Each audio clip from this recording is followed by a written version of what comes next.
How did we get here? How did Australia ever become a supporter of genocide?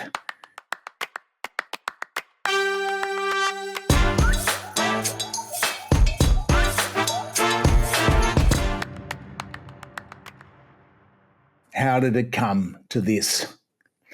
Overnight, the government of Benjamin Netanyahu in Israel bombed a refugee camp in Gaza. They murdered dozens of Palestinian refugees and justified it by saying that they killed a Hamas militant. The reaction of the Australian government to the daily atrocities in Gaza, and the West Bank for that matter, where there are incursions at the moment as well, which have not been properly reported here, because Hamas is not even in power in the West Bank. It's a long way away from the Gaza Strip. But the Australian government is claiming rules-based order. That's the euphemism. We support the rules-based order, the defence of Israel, the right of Israel to defend itself. They've not even got the guts to call for a ceasefire, to recall Benjamin Netanyahu's ambassador to Australia. Why?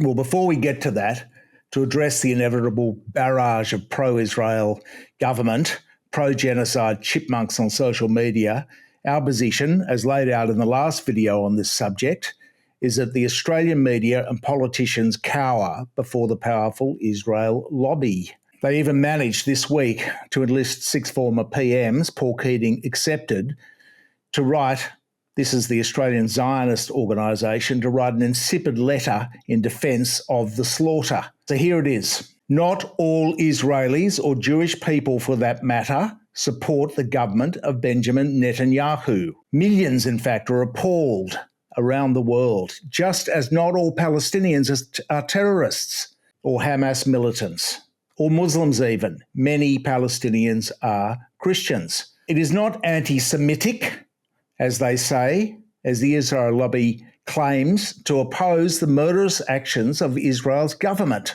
Yet we get feeble excuses day after day. Our government, the Australian government, even abstained from a vote in the United Nations calling for a ceasefire in hostilities.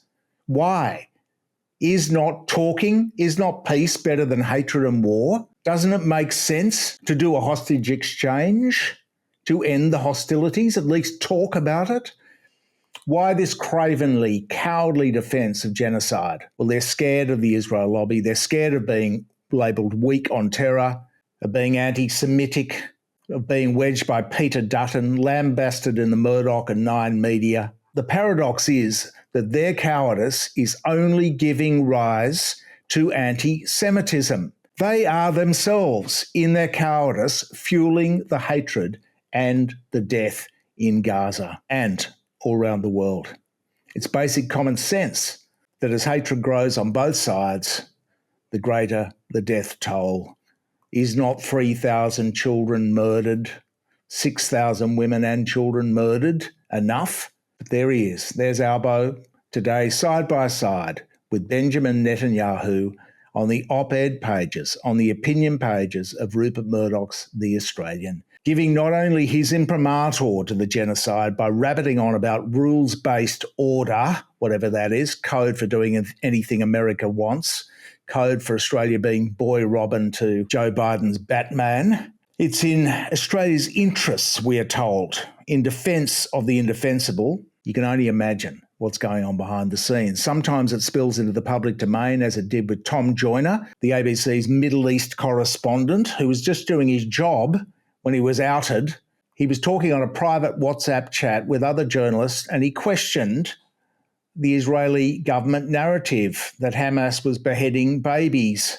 Journalists should question what they are told. That's the point of journalism. And then the ABC boss, David Anderson, was shamed in estimates by a couple of Liberal senators about the Joyner issue. He handled it quite well. He's a veteran now at Senate estimates.